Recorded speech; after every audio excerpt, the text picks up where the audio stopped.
আসসালামু আলাইকুম গাইস, আমি রাব্বি মাহমুদ। অনেক দিন হয়ে গেছে যে আমি ভিডিও ছাড়ি না, কারণ একটু প্যারার মধ্যে ছিলাম। কারণ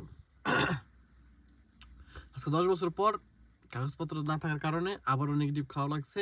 এই দেশ থেকে এক্সপোলসও করে দিছে, মানে 15 দিনের মধ্যে দেশ ছাড়তে হবে।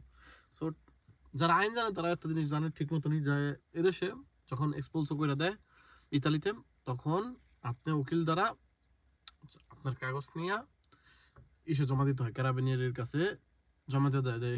এক্সপোলসো যেই কাগজটা আছে তারা আপনাকে একটা স্বাক্ষর দিয়ে দিব, তারপর আপনি মনে করেন উকিল ধরা কেস করতে হবে, পুনরায় এটা কন্টিনিউ করতে হবে। সো এটা চলতেছে, এই কারণে কয়েকদিন দৌড়াদৌড়ি করলাম, হ্যাঁ এই করলাম, রাতে ঘুম হয় নাই, আরও কত কিছু। সো আবার এখন লাইফ নর্মাল, সে আগের মতন কেস লড়তে হবে, আবার অপেক্ষা করতে হবে, ট্রিব্যুনালে যাইতে হবে, অডিয়েন্সে যাইতে হবে, এইটা সেইটা করতে করতে করতে আবার দেখি কয়দিন পার হয়। সো এতদিন এত বছর স্ট্রাগল করার পর একটা জিনিস বুঝছি যে প্যারা লওয়া যাবে না। প্যারা নিতে গেলে লাইফে বহুত সমস্যা। প্যারা নিতে গেলে মনে করেন মেন্টাল হেলথটা নষ্ট হয়ে যায়।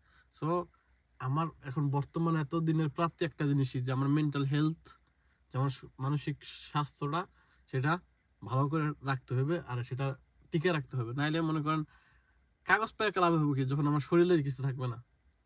সো এই কারণে আর ভাবতেছি কাজের পাশাপাশি এখন ইতালির সম্পর্কে তো বলছিলাম, আগেও বলছি যে আপনাদেরকে জানাবো ইতালির পরিস্থিতি সম্পর্কে, কিন্তু কইরা দাঁড়াইতে পারি না, কারণ কিছু না কিছু থাকেই। আমার বাসা আছে, গাড়ি আছে, প্লাস কাজ আছে।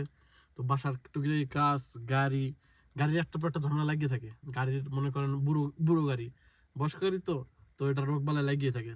তো সেটা রিপেয়ার করতে, তার অ্যাপার্টমেন্ট নিতে নিতে নিতে সময় চলে যায়, তো আর এইসব করা হয় না। তো এর মধ্যে আবার অনেক কিছুই আছে। তো এগুলো সবই কথা হবে, এগুলো সবই বলবো, আর এগুলো সবই বুঝাবো যে একা ইতালির মতন একটা জায়গায় বাসা নিয়ে থাকা, একা লাইফকে জিরো থেকে উপরের দিকে উঠাটা কীরকম পথ, সেটা আপনাদের ধাপে ধাপে বুঝাবো। আর যদি বুঝাইতে ঠিক মতো না পারি, তবে বুঝার নেওয়ার চেষ্টা করেন আপনারা, কারণ বুঝের মাধ্যমে জীবন চলে। সো যতটুকু আমাদের সম্ভব ততটুকু ট্রাই করবো।